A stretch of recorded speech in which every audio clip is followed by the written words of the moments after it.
Hey, all right. You are listening to the Dead Man's Tome podcast, a show that is too hot for YouTube because at least been demonetized on YouTube because I am too sexy. I'm not making that up. The show's been demonetized on YouTube because it's sexually gratifying. Because most of the content on this channel is sexually gratifying. And I'm most of the content here. So what am I supposed to believe? That this ugly mug here is something that gets the ladies off? Or the guys off? I mean, it is what it is. I mean, I can't control what turns you on. But, I mean, I don't know. Ashley Greathouse, what do you think?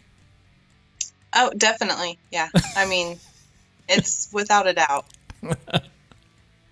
It's crazy. It really is. But this is what it is. Okay. So you just gotta take the good with bad. Yep. Take the good with the bad. It's a badge of honor. That's what I look at it. And it's like, okay, fine, we'll take that. I'll be that bad kid. So I'll still stream on YouTube here and there, like I'm tonight. But you know what? I'm not caring about it. I'm not caring about it. There'll just be some music playing in the background that may or may not be friendly for YouTube, but it's okay on the podcast feed and all that. Okay, that's how much I'm not giving a fuck about this. Anyway, by the way, if you want to help support Dead Man's Tome, become a patron by going to patreon.com/deadmanstome. You get access to bonus shows. If you want to see someone try to make me cry, you can see that. If you want to see a man suffer through a plate of bull balls or a box of vomit-flavored jelly beans, then you got to become a patron. And I believe after this episode, Greathouse and I are going to talk about embarrassing dating stories. So, oh yeah, and that's patrons only. Anyway, all right, Ashley Greathouse. I start off with one question mainly: who are you and what do you do? Does any of us really know who we are? No, I am a horror author and a mom. Yeah, and that's pretty much my entire life right there. Well, that's scary already. I mean, I know that experience. Well, I don't know about being a mom, but being a dad. Oh, shit. It's terrifying. How many? Just the one, and he is officially taller than I am. We're getting into danger zone right now. Oh, shit. He's a teenager? Yeah, mustache and everything. Oh, yeah. That is a nightmare. I'm sorry. Man. Okay. All right. Now, how long have you been writing? I've wrote for a long time. Yeah. Words are just definitely easier on paper than they are coming out of the mouth. Okay. But I've only been published since like 2018, so I'm still new. Still a baby at this. Still new, still learning. And but I'm looking at your author page. You have a number of stuff published, like for just coming out in 2018. That's pretty good. In 2 years, you have like what 3-4 different books out there. I try. Yes, you're working hard. Okay. I mean, how much time do you spend writing? I write every day. I also work full time, so I have that. I write every day. Well, the proof is out there. I can see that. Okay. Now, there's one book you have that I definitely want to talk about. The Shadow People. Or the Shadow Man. Before we can get into that real fast, just because you write horror, let me ask you, what fascinates you about horror? Well, I've always been fascinated by it, really, from like a really, really young age, just the supernatural side of things and being scared. But when I got older, I kind of fell out of a lot of that. But I developed a lot of anxiety and stupid, irrational fears, that we get once we hit a certain age. And I just decided to use those as a muse, my inspiration. And that's why I write horror. Okay. My own demons. All right. Influenced by your own demons. Now, I mean, this is not really a therapy podcast or anything, but you care to give us a hint about your own demons? I'm sorry, what was that? You care to give us a hint about your own demons here? Yeah, like I've had a few, in encounters, if you will, with things that I can't explain. That's been a little scary. Just the take on social media and how it really takes a hold of us. Mm-hmm. I wrote a story, The Perfect Life, kind of based on my own fears of what could happen. How could this go wrong? Putting so much of your life out there. Oh yeah. I mean, a lot could go wrong, right? Oh, Yeah, everyone puts it so goes much. real. Yeah, people put their personal information out there on Twitter, on Facebook, or various social media platforms, and that stuff. It's not even about it being hacked and being exposed. It's just people just put the information out there anyway, right? Yeah. Ooh, I man. mean, freely. And we paint such a beautiful picture of ourselves on social media. Hmm. And how could that be used against you? That's terrifying. Oh, but it's yeah, and that's happening now, right? People present what they want to. They present the beautiful picture of this is who I am, this is what I want to be. But then when it's like, they also want to like I guess shout out other people, be like, oh, this person does this that. But then it's like, oh, then they get exposed. It's like, man, and people get so invested in their like social media drama. It's horrible. They do. Yeah, man. Okay, okay. It's interesting. Now, there's certain aspects of horror that really interest you the most, like the dark grittiness, or the extreme, or the gothic stuff. Really, it's just taking a hold of either, whether you're watching a movie or reading a story, whatever it is, having that scare you, like reach you on a subconscious level and really mess with your mind. That's the side of horror that I like.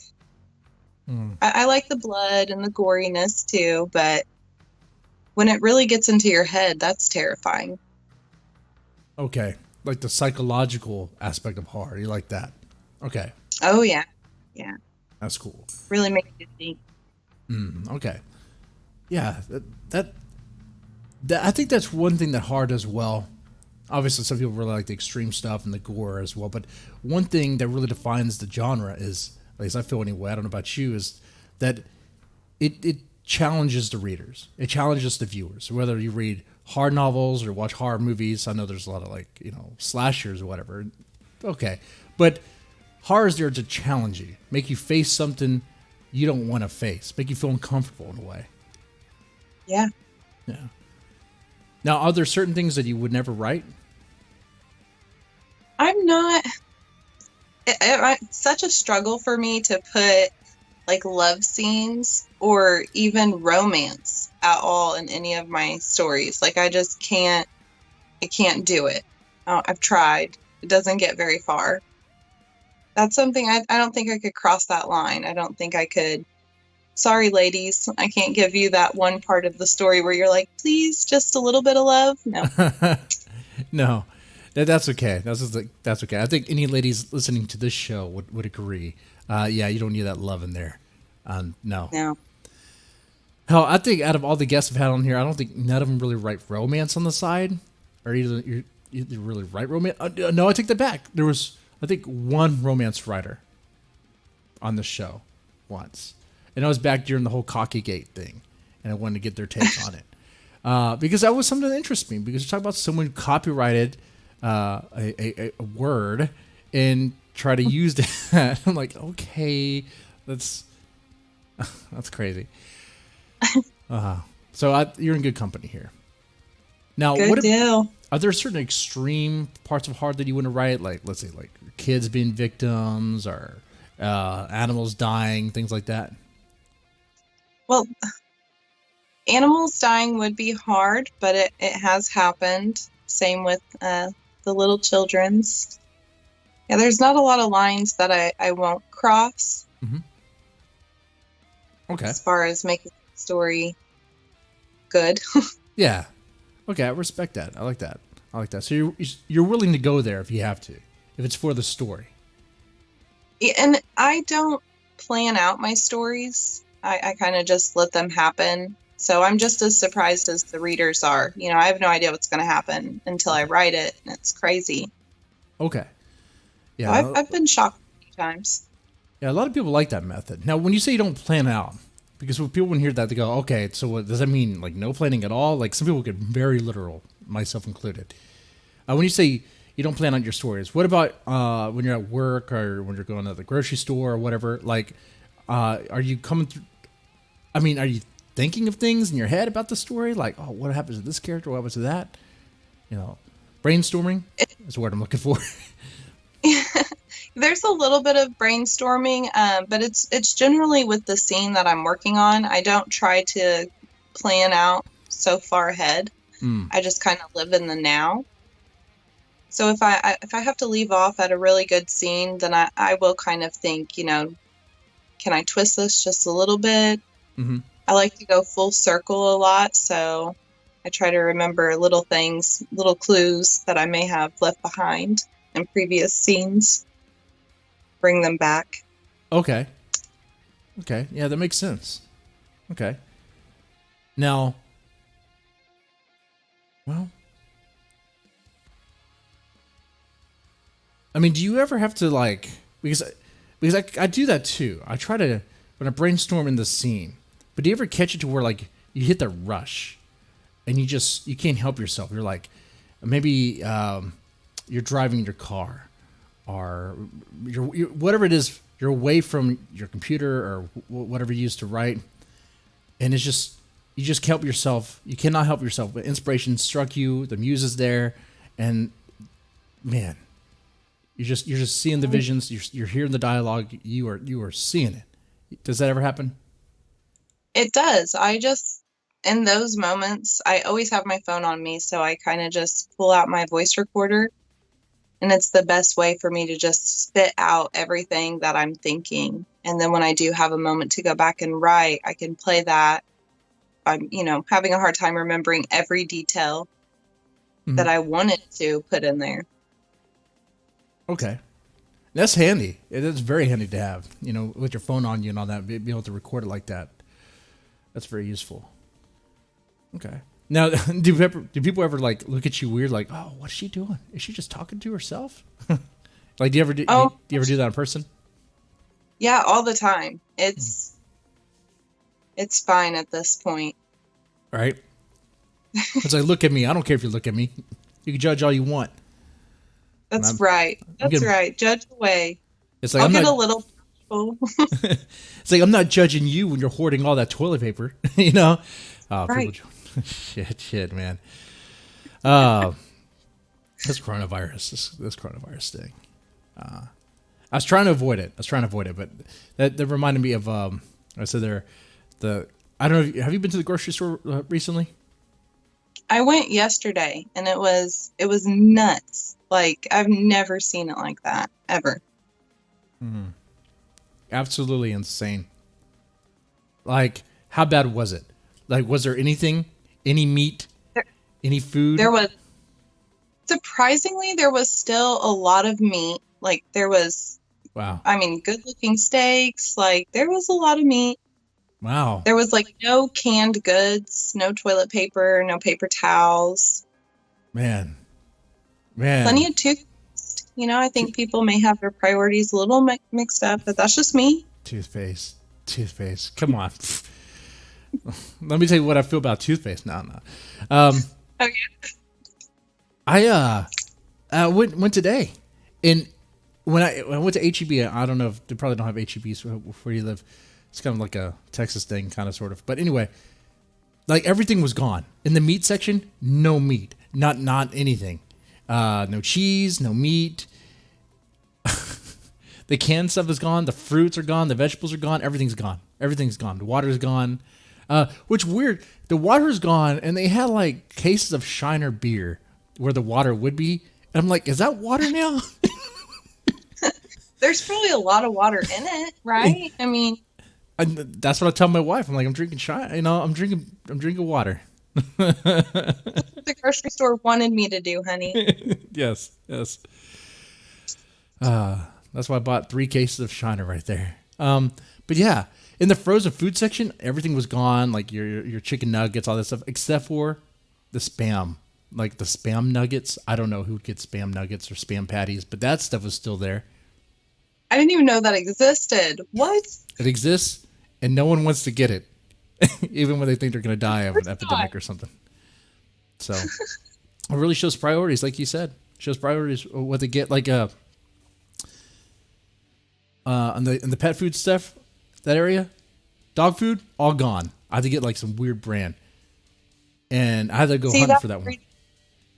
we still had plenty of dog food, plenty of cat food, Oh, baby food, formula, all that's still there. that's weird. I wonder if there's a lot of families that have like little kids in your area. I don't know. Maybe not. Oh, yeah. But that's not. Let me not get distracted here. We got to talk about shadow people because that's what the shadow's about, right? That's right. Okay. Yeah, I love me some shadow people. Shadow people. First, tell me about the book. Tell me about Shadow. What's going on in that book? All right, so Lisa Rower she's the main character, and she's had a really, really rough life.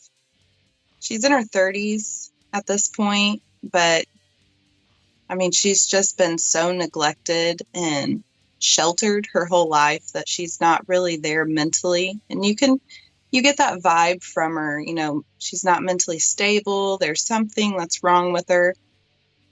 And she finds her grandmother's journal gets delivered to her house. She finds out that her grandmother's, passed away.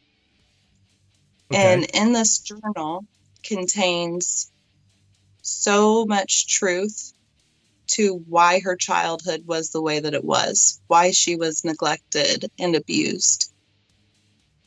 But it doesn't have the full truth. So she's got to go back to her family home and try to do a little digging and figure out why the shadow man has plagued her whole life. The Shadow Man. So she finds out about the Shadow Man like through her own experiences. She saw him when she was a little kid. And he came to her, in her bedroom.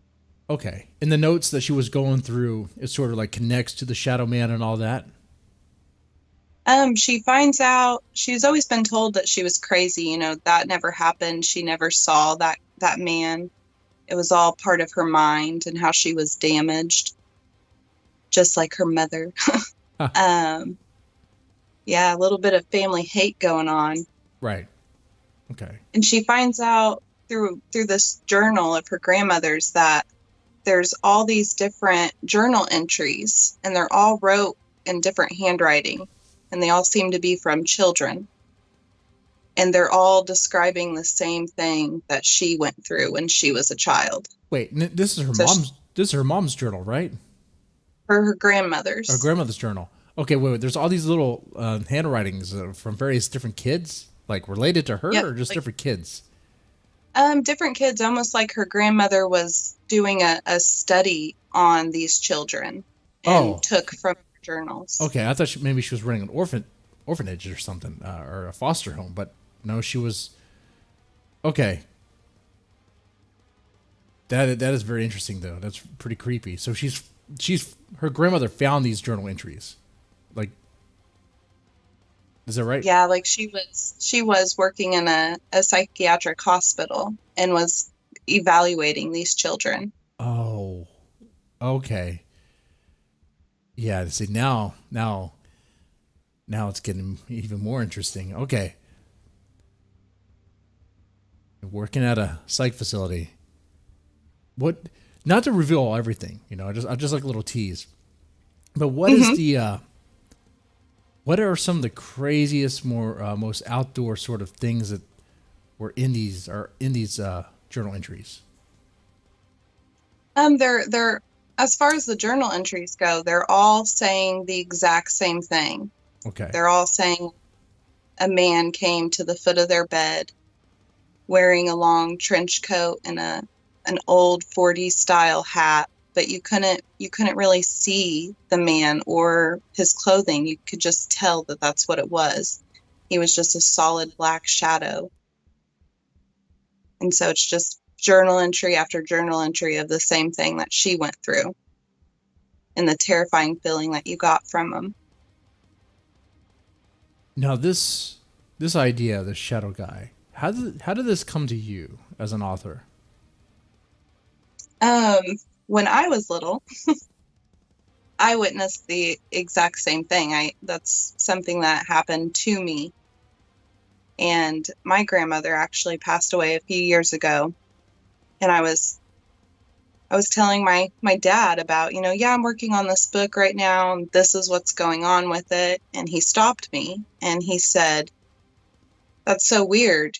Your grandmother experienced the exact same thing at the exact same age."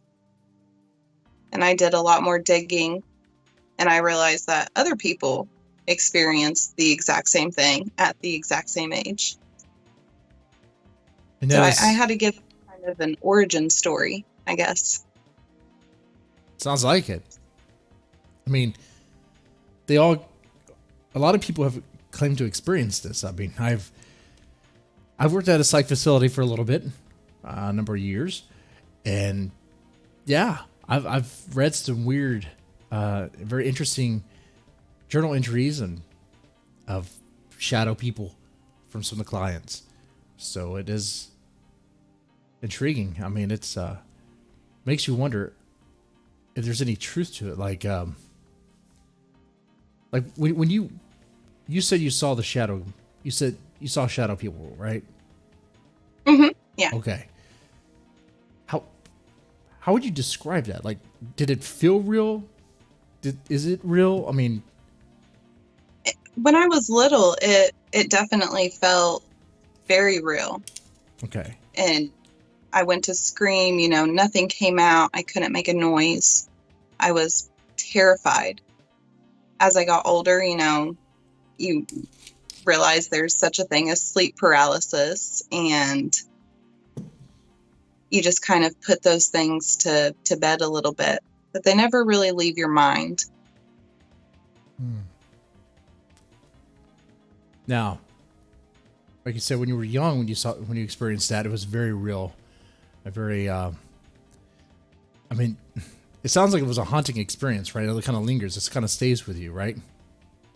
Oh, yeah. Yeah. Yeah. That makes sense. Yeah, not a fun time when you're little. I mean, how bad does it get? Like, your early experience as a child with these shadow people? Like, are they just kind of like watching you, following you, or like what happens? Yeah, it's mostly just, out of the corner of your eye, you think you see like a silhouette, and then you look and there's nothing there. It was mostly a lot of that. And then after I saw what I thought I saw at the foot of my bed, I just always refused to open my eyes. So from that point on, when I was little, all the way until I finally grew out of it, like once the lights were out, my eyes were closed. I was not opening my eyes for nothing. Mm-mm. Yeah. If I couldn't see it, it scared me. Yeah. What is up with that childhood idea that as long as we have our eyes closed, we're safe? We're going to be okay. Right? If I can't see you, you can't see me, I guess. I have no idea. Right? It's like, what if that shadow person was real and is like, I'm going to close my eyes. You can't see me now. It's like, I mean, if that was really Jason. Yeah, that would make a good comedy. it would. It's like, why are you closing your eyes? I'm like, right here. I have a machete in my hand. Sorry, you can't kill me now. It's the rules. Oh, it's Friday the 13th, too. Oh, man. Oh. Yeah. I mean, so if Jason was at the end of your bed, just close your eyes. Oh my gosh, I would be so excited. Wait. Like, tell me more. I'm curious now. Oh, Jason, there. Oh, hey, Jason. Jason's like one of my favorites. Like right now, I have like a full-blown like Jason backdrop from where I was filming earlier. So I've got like my little skeleton dude wearing a sack mask. Oh, that's cool. You got a crush on Jason? Well, I mean, if he likes me too, then hey, just throwing that out there, Jason. Okay. So you're a Jason guy. So what about Freddy Krueger? He's all right. He's all right. He's okay. What about Michael Myers? Well, he's kind of got. Now, there's so many people that's like dead set Michael Myers fans and like dead set Jason fans. Mm-hmm. But I mean, really, aren't they kind of like too similar? Oh yeah, they're very similar. Yeah, it's difference is the mask and I guess what they use. But yeah, so I guess are you saying if you like, I guess are you saying you wouldn't choose or like? Oh no, I just have to take both. Like I could not choose. Both. No. I don't know what kind of podcast you think this is, but I'm going to ask both at the same time or just one. What are we talking about here? Well, Michael, doesn't he come off like kind of like that creeper, like watcher dude? Oh yeah, like that's just how. Michael will totally. How yep, Michael will totally be a cuck. Like Michael would be like, Jason, you could bone her. That's fine. I'll just watch. Yeah, I'm standing behind the laundry. Mm-hmm. Okay. All right. So shadow people. So we talked about your early experience with shadow people. Now, what is it about shadow people that really gets your interest, fascinates you? Because people people claim to actually see these things, these weird entities that move around, right? That's kind of what fascinates me, really, is that there's such a strong following behind it of people that have claimed that they've went through this, and that's kind of what draws me there. Like, my experience aside, I try to rationalize everything, now as an adult. Mm-hmm. But why is there so many different people all around the world that are all claiming to see the same thing? And they're not all on meth. Right. Yeah, not all of them. Not all. Now, apparently, though, that is something that I guess some meth heads will see shadow people when they're I guess under the influence. It's like, oh, that's weird. I don't know what that's about. Yeah, that would be. There should be a study behind that. There's already so many people out there doing it. Right. You can just talk to them. Talk to them and the kids. Oh man. Now, what sort of research did he have to do? For Shatton? Like, did he have to talk to certain people or research anything? I didn't talk to anybody, but I did have to do a lot of research, mostly into Nazi-related things. Oh, be careful! You said the word Nazi on kind of sort of streaming on YouTube. Not that I care. Yeah, I'm messing. But so wait, you have to search Nazi stuff? Yeah. On Google? I did. You might be on a list now. I don't know. I guarantee you I'm on a lot of lists. Oh. I like to think I have my own agent that just monitors me a lot. Tell me more. We're like friends. That's how I view it anyway. What is the most damning thing you had to search for research? So I do this Sinister Sunday type thing on my page where I come up with a really weird way to die. Ooh, and everyone has to try to everyone has to try to figure out how this person mysteriously died. So at least once a week, I am researching certain poisons that would be untraceable. There's a lot of stuff that I search, but it's all for writing and entertainment purposes. Okay. You might be on a list. I think I am. Yeah. I think I am. Yeah. So what is the quickest way to get rid of a significant other, or not that I have a problem or anything? Well, there's always the icicle. Well, I don't want to impale them. I don't want to get bloody. I just want them to. Oh, an icicle? I live in Texas. First off, what? I'm not gonna get an icicle. You don't have a freezer? I mean, Come on I now, you gotta be do. clever. I gotta be clever. Okay.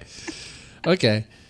Just stab See, him that with would even be like that much more of a mystery because, like, you live in Texas. Who would assume an icicle? man. Okay, that's pretty direct. Wait, you say this with experience. Have you done this before? I have killed so many fictional people. It is crazy. Yeah. That's kind of the horror writer life, though, huh? That's kind of what we do. Fictional mass murder over here. Okay, but it's Sinister Sunday. I like that. I like that. It's cool. You get any sort of like feedback or response about that? There's a lot of people that like it. I do a lot of giveaways too, so I think that they like the free stuff. Oh yeah, You know, people love free stuff. they do. They do. I'm thinking about toilet paper for next Sunday. You might have to if you can get your hands on it. Man, I kid you not. I couldn't find a single roll of toilet paper. I'm like, man, I need to wipe my ass. I have one roll left. If I get rid of if I go through that, I guess I'm gonna have to go through my wife's Nicholas Sparks books or the Cosmopolitan magazine or something. I don't know. I guess I could always use pages from the books I can't sell. I don't know. You better hope she's not a listener. She's going to be like, huh, icicle. Uh-huh. She might. She might. I'll clip this out and let her hear just a one bit. I'll see what happens. I like a challenge. I like a challenge. Okay. Keeping it spicy. Now, I haven't let this part go. So you said you have to search something Nazi related about shadow people. Like where's the connection there? Is there like a Hitler shadow person? Is Hatman a Nazi? There could be. There could be. I could be giving away too much. But there's, like I said, I had to give this creature, whatever we're gonna call him, I had to give him an origin story. So, like, where did he come from? Why is he here? That's a good question. Why is he here? Where did he come from? Yeah, what's he want? Okay. Now I don't want you to give it all away. But is there a hint? Is there some sort of tease? Like if this was like you're trying to let's say I'm on the fence about buying this book. Okay. Okay, I'm like, okay, you have my interest slightly about this Nazi shadow person. Like what is this? What else would you say? Without giving too much away, it would definitely be for the type of person that just loves those historical conspiracy theories that could be out there. Oh, okay. Like, where did certain artifacts go? What were they used for? Oh, all right. Now, what is this? What is it? Is this conspiracy? What are we talking about here? Well, Like the spear there's of a destiny, lot of, or I don't. I think that I'm pretty sure I mentioned that one. That should be in there if it made the cut, and I didn't have to take it out due to defluffing the story. The Holy Grail, stuff like that. Yeah, kind of the whole conspiracy on if a lot of Hitler's army was dabbling into the dark arts and. Oh, okay. I like that. That is pretty cool. That's pretty cool. Now, without giving away, but this research you found, did any the stuff you found, the stuff you read, I mean, did it seem credible? Like, how would you, what's your feeling on it? It was interesting to find out, which I love history anyway, but mostly like American history. Sorry. But it's what I was taught, it's what I know. But it was interesting to find out that there was actually a section of his army that was their job. They were sent out to find certain artifacts Mm-hmm. that probably never existed. Right. But that was their mission. That's what they did during the war, was Oh, they went out man. looking for these things. And they have one of the worst bosses too. Can you imagine being part of that? And like your boss is Hitler. So like, okay, Hitler wants us to find the Holy Grail. So what we're gonna do? Are we gonna just find some old cup and be like, "This is the Holy Grail"? Yeah, found it. But what if he uses it and it doesn't work? Then we're gonna die. Let's just keep looking. Fuck. Yeah, it's like an extended vacation away from the war. Like they didn't have to be in the middle of the battle or putting their life on the line. They Right. kind of just to go to these exotic lands and search for whatever it was they're looking for. Oh man, holy shit. Yeah, that's not too bad. I get it. I get to get away for that mean dictator Hitler. Oh fuck yeah. Oh yeah. I'll just chill over here, or look for some artifacts. I'll be over there. Yeah, I can see that. I can see that. But yeah, his fascination with that stuff was very interesting. It's like, maybe, if he was more focused on other things, he wouldn't have lost. But, he lost. So there you go. Yep. The occult. Yeah. You gotta love it. Have you ever dabbled in the occult? Oh, goodness, yes. So Like- much. Okay, let me guess. Angsty teenage years? Sure. And there are times, I just busted out the Ouija board this Halloween. Oh, no I don't- shit. Right. Where am I in my life right now? Hey, don't worry about that. I had the Ouija board out last year as well. And we did a whole thing on this show where I tried to summon a ghost, a demon, and a succubus using that thing. And it didn't work. Not really. But so it was, wait, you brought out the Ouija board. Did it work? So there was a lot of adult drinks that were involved in this. Oh, okay. So I don't know, but it moved when no one was in the room. We all left the room, and we had the planchette sat, Yeah. somewhere we knew where it was, and when we walked back into the room, it was all the way across the board. Oh man. Any explanation? Was it like a wind, a gust of wind in your house? I mean, was it inside the house? Was it outside? Was there a dog? It was inside. Yep. It wasn't around any wind or anything. It was wild. We didn't see anyone walk in there. Could it be like a shadow Hitler moved it or something? I don't know. Oh man, he was so upset with my book. This was dumb writing. This was my review. No, I will not buy your book.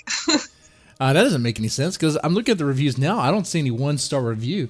This must be a shadow review. Which, by the way, your book looks like it's been received very well. Of course, we're looking at 4.5. Might as well just 4.5 stars. So yeah, I mean, what's been the feedback like? The feedback's been awesome. I really haven't. I mean, even some of the reviews, on Audible, there's a little bit of critiquing, but it's good critiquing. That's what I want. I want honesty. I want, where can I grow? The fun thing about me is I don't use an editor. It's just me. Just you? Okay. Just me and good old autocorrect going at this together. Okay. Now, So it's a lot of fun to see these reviews and know that they're actually reviewing me as a whole, not me and an editor and a cover designer and all this other stuff. It's just me. just you. Okay. Now, do you have anyone that helps you proofread? Do you have any beta readers or anything? I do use beta readers. I didn't for my first 3 books. I just used a beta reader. Mhm. But for the Shatton, I actually got quite a few different people that volunteered. So that was cool. Okay. Pretty cool. All right. And different people have different processes. You know, some people use editors and have a whole team behind them. Some people they just do it themselves. Now, so the feedback's been good.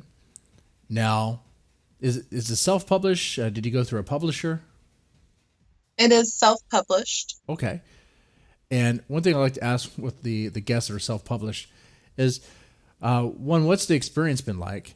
And two, like, are you, without giving too much away, I guess, the numbers and thing, but is it helping you, like, pay the bills? Is it helping you out financially here and there? I mean, are you seeing a nice return, for your work?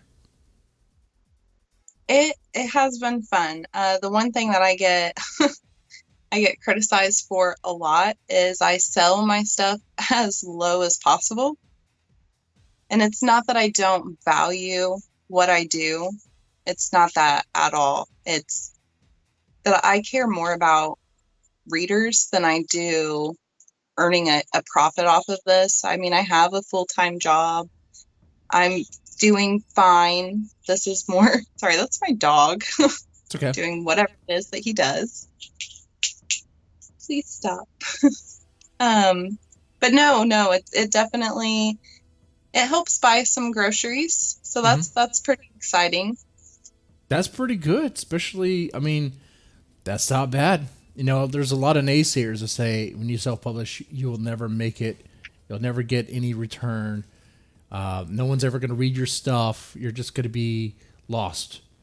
And that's not true. It's true for some people, but it's not the definite truth, No, when I first started, the hardest part was I put myself out there, and then I started getting feedback from it, and that was amazing. Like I did not expect to get 5-star reviews as quickly as I did. Mm-hmm. I didn't expect to get 5-star reviews at all. And it was such a rush, but then there was this dry, spot where it was like almost a month into it and I didn't have a single sale and I didn't understand what I was doing wrong, but I wasn't marketing like at all. That you get out of it what you put into it is how I feel. Right. And that's very true. When you don't market it a lot, you're gonna experience those dry spells. Well, although sometimes you might not market at all, and all of a sudden you're like seeing a spike in readership and purchases. Like, what happened? Like, I find that as a publisher, sometimes certain months or actually certain weeks, I'll hit it hard on Twitter, on Facebook, with some like ads I'll buy with various memes and images. Be kind of, trying to get people's interest. Not a single sell, but later, maybe another week later, maybe a month later, all of a sudden, hey, things are selling. And not even the book I was trying to market. It's like, what the hell happened? It's like, oh man, yeah. But I was going to say you were planting seeds, but if you were selling the other books that you weren't marketing, right? But it's not always that way. I mean, sometimes it is where if I promote this one book, it does sell a few copies. Sometimes they just don't sell. But I think that kind of goes with your experience in that sometimes when you don't market, like you're gonna have a dry spell. Although sometimes when you don't market, you're gonna get some sales. It's just I don't know. You got to put in the work though. Oh yeah, and I find marketing myself helps more than marketing my work. Mm-hmm. Yeah. It sounds crazy, but if they can relate to you as a person, then they're going to want to check out your work and see if they can relate to that as well. Most certainly. As an author, like especially an independent author such as yourself, like your name, who you are, that is your brand, right? Ashley Greathouse. Who is Ashley Greathouse, right? That is the brand. How does that feel? Does it feel scary? No. It's been fun. It's been an amazing experience. Being able to have like other writers reach out, where they haven't published yet and ask for advice. That blows my mind. I love it. Oh yeah, those moments are great when you get people to come to you, want to collaborate, work together. I like that. I like that a lot. Have there been any books or anthologies or anything where you have to work with other people? Yeah, I've actually got a project going on right now with another author, G. Edward Smith. He's pretty cool. And then a future project with another, but I won't name that one yet because nothing's written in stone. Okay. Yeah, that's fair. That's fair because until it's out there, things could change at any moment, right? Oh, yeah. Okay. But it'll be an experience. And speaking of writing related topics, what is your inspiration behind your work? So I know we talked about shadow people, but here feel free to branch out. Like what really inspires you to write? What are some ideas that really fascinate you? I like really putting myself out there, I guess, like facing myself basically is all that it is, and not being scared and just doing it. So writing horror and having all of that to fall back on and just release some stress, like the killing people, all of that. That's not who I am in person. I'm really nice. I'm super helpful. She's just saying this now for the so the authorities would get off the trail. But no, like I get to be someone different when I'm behind, the computer, behind the keyboard. I don't have to be this nice, helpful person. I can be that deceitful entity that's there to just watch the world burn. Wow, that's pretty dark. Hey, I like that. Well, that goes well for someone who's into horror. Oh yes, it's definitely therapeutic. That's me and a lot of other horror authors that have talked about it. That's what's behind it. It's just therapy. In a lot of ways it is. I talk with a lot of guests here, and I think one thing that's shared in common is that a lot of these dark stories, these ideas that people explore, the authors explore, the process of exploring it and putting it out there is very therapeutic. It can be. Some people just have ideas and are completely unrelated to their personal life. At least that's what they claim. Okay. Other people, it's like, it might not even be really connected to their personal life, but it's just the act of having this character die or navigating these certain experiences. It's just very relieving. Oh yeah, it's to me no different than gaming, I guess. Getting off work, coming home, killing some people on Call of Duty or whatever game it is the cool kids play these days. I don't even Fortnite. They're still playing Fortnite and Minecraft, which I'm like, are you guys serious? Back in the day, I used to play a lot of Quake. That game was fun. But now people are playing Fortnite. I'm like, man, you guys are all right. Whatever. I don't even get it.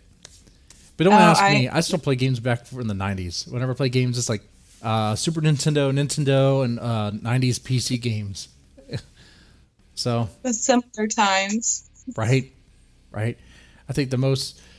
I think Fallout 3 was the most recent modern game I've played. Oh wow! No, I'm exaggerating a little bit. Has Doom Eternal come out yet? Because that's one I'll probably end up playing whenever that comes out. But I don't know if it's out yet, but that'll be something my husband definitely buys. He's real into Doom. Oh yeah. Now talk about relieving stress, killing demons with a freaking shotgun, like murdering demons from hell. Like, yeah. Oh man. And I'm looking over your line. I was like, oh, huh? Oh, I think you were saying something. Oh, mine was Assassin's Creed. Yeah, that was my Assassin's fault. Creed. Yeah. Yeah. I played a little bit of, I think, the first and second one. But now I'm looking over your list of your books, The Perfect Life. We talked about that earlier. I read a little bit of that. So what I got was the character, she wanted the perfect life, but she never really got it. So she's going to put it up on social media. Is that right? She pretends on social media. So for all of her friends and following, she has the perfect life. She'll edit the photos before she uploads them. Oh, yeah. Okay.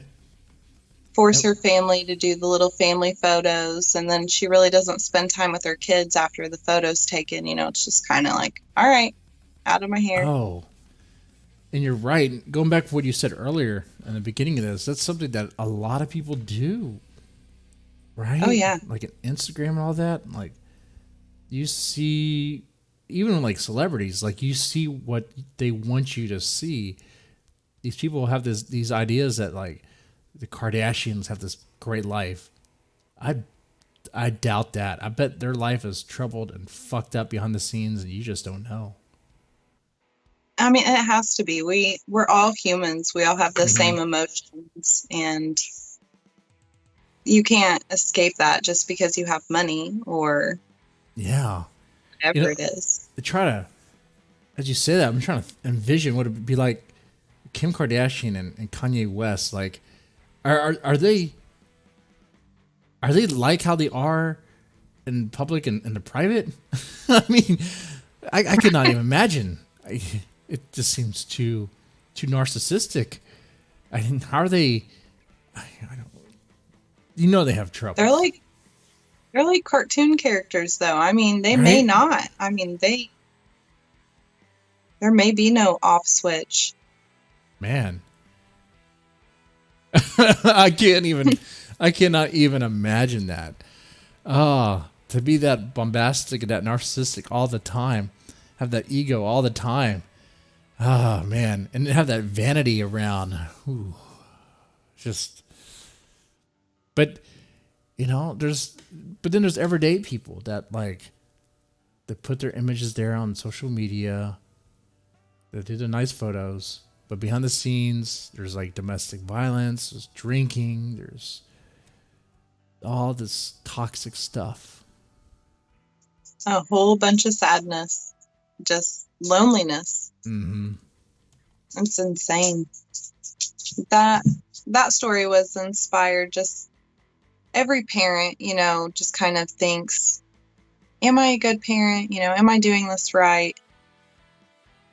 And just that worry behind it, that's kind of what inspired me to write that story.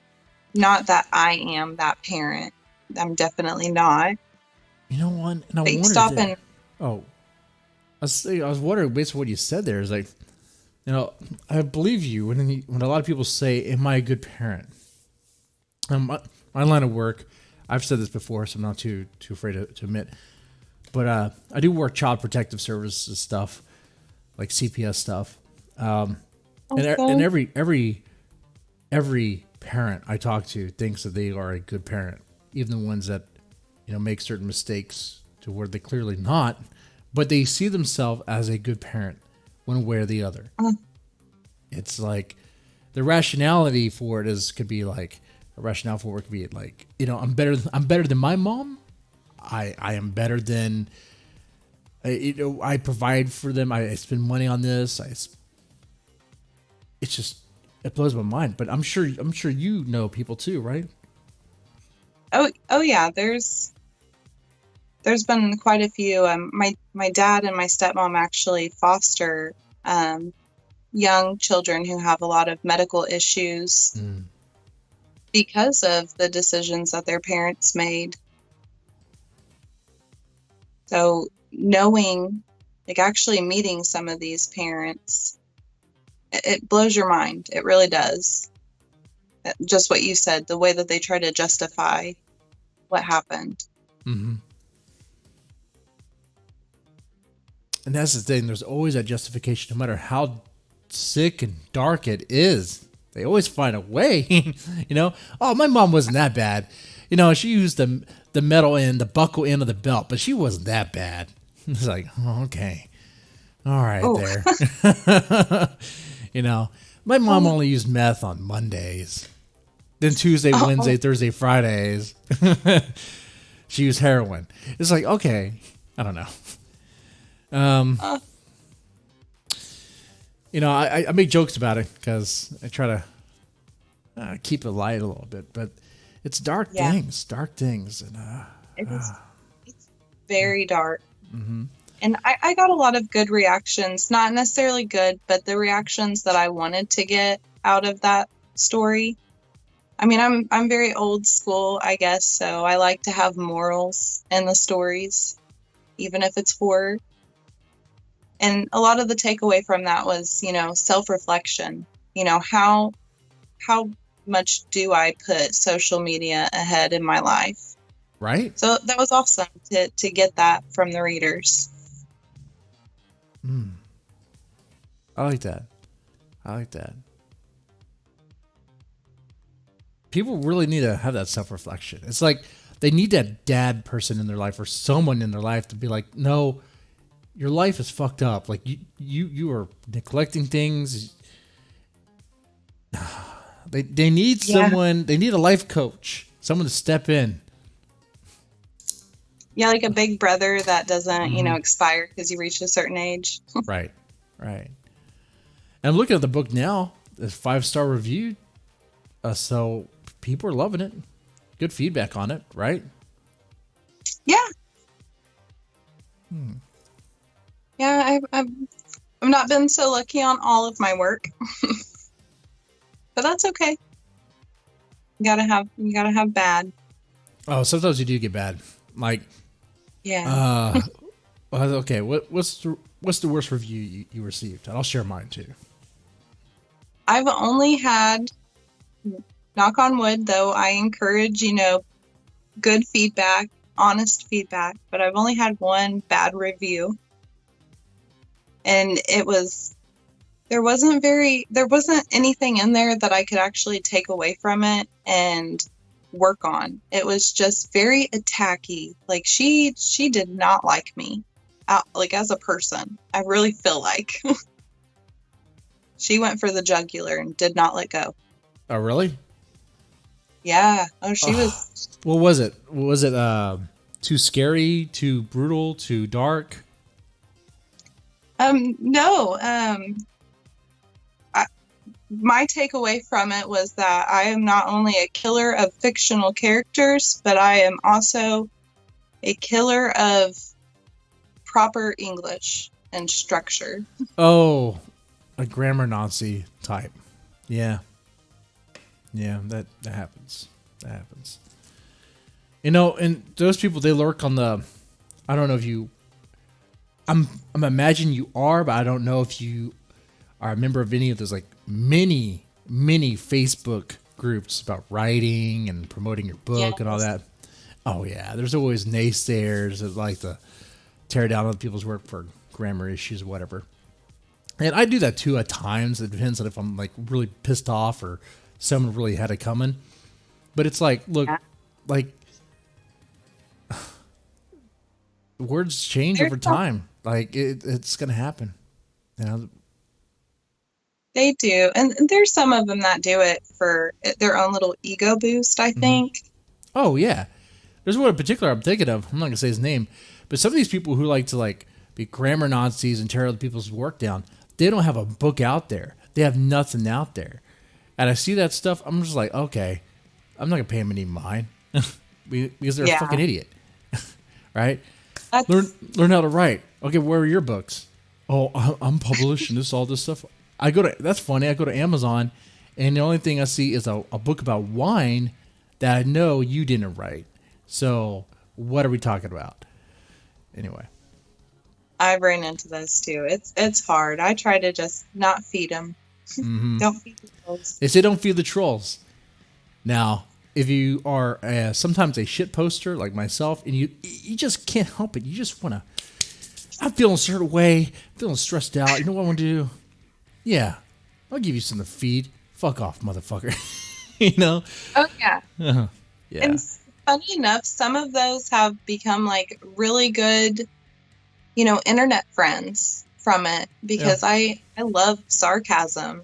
I think it's a sign of intelligence to be able to be that quick-witted. Mm-hmm.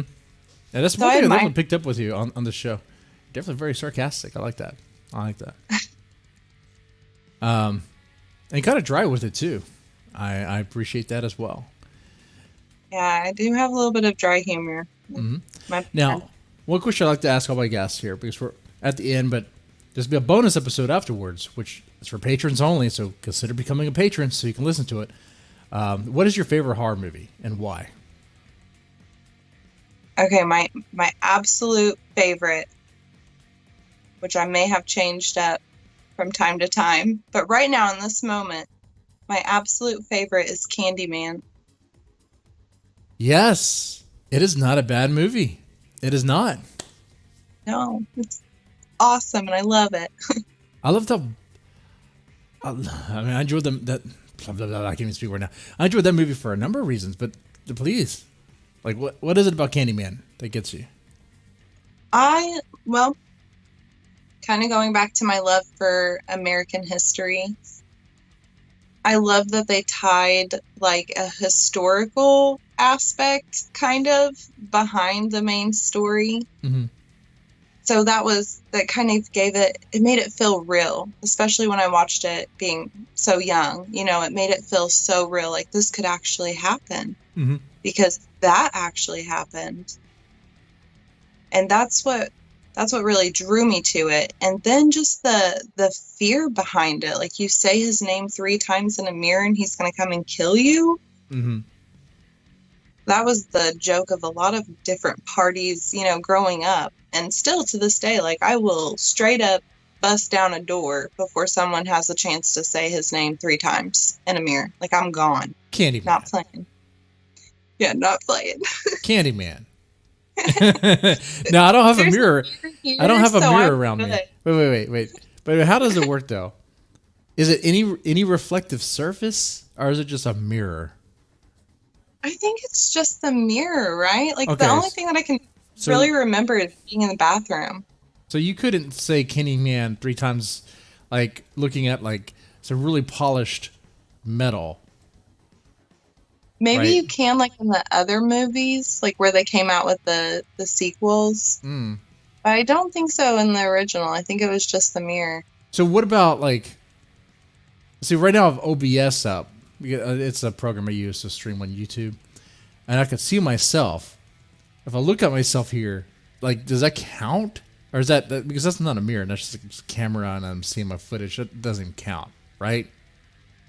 You can try. I mean, I'll do my best to keep the show going if he comes for you. But No, that's okay. That's okay. He'll tear through me real fast. But that's what's great about the movie. You combine folklore aspects because saying Candyman 3 times. It's something that's been done with Bloody Mary and what's Blue Baby? That's another one I heard before. Blue Baby. Say Blue Baby multiple times, and this baby with a rattle will come and stab you. I'm like, what? Who's coming up with this like stuff? that one's new to me. Like I'm sorry, but I'm not gonna me against a baby. I would never. But if I had to, nobody's Right? gonna try to stab me with That's the new to you? rattle. Man, I heard that when I was like in 6th grade, right in the bus. They're like, oh, Bloody Mary, that's Really? nothing. You need to do Blue Baby. I'm like, Blue Baby? Yeah. Like when you say Blue Baby 3 times in front of a mirror, you hear like this rattle. And like, you hear Like like just a little Chucky baby behind you. this baby crying and crawling. I'm like, first of all, that's fucking creepy. That is creepy. Where the fuck did this baby Yeah. come from? And it's blue. What? Like Blue Man Group blue? What kind of blue are we talking about? Okay. Smurf blue? I mean, okay. All right. Yeah, I'm gonna like where did imagine calling the cops on that. Like, I have to explain that there's a blue baby in my fucking house. Yeah. But yeah, the Candyman stuff, the historical aspect. A woman did actually die in her apartment with someone trying to actually murder her through, or at least they came through the medicine cabinet because there was like an opening, like get through it. Is that what you're talking about? Mhm. Yeah. Well, like the historical part with why like how Candyman came to be, like Oh, his origin story, okay, going yeah. back where he was a slave and he fell in love with the master's daughter, I Oh, think. yeah. Okay, yeah, that part, that part. Yeah, that's good too. That's good too. Ah, see, it's like it. There's layers to it. There's a historical part, and there's actually people who were killed by intruders that would, like in the projects where the apartments are built. There's some cross spaces between various places where you could fit through and break into someone's house through their medicine cabinet. It happened before, Same. and that's when the murders actually inspired the Candyman. Wow, can you Oh, the imagine someone? Rottweiler scene. Oh, Can you imagine someone just breaking through? Anyway, all right, no. ladies and gentlemen, I hope you enjoy this show. If that's the case, press the like button, share, subscribe. If you're listening on YouTube. If you're listening on iTunes, give us a 5-star rating. Leave a good comment. Or guess what? If you don't like it, 5-star rating and shit all over us. If you do that, I'll read it live on the show. Okay, I'll do that, but only if it's Yeah. 5 stars. All right, now we're gonna do another. We're gonna do a patron show, a little bit. Other than that, Yeah. you guys take it easy. All right.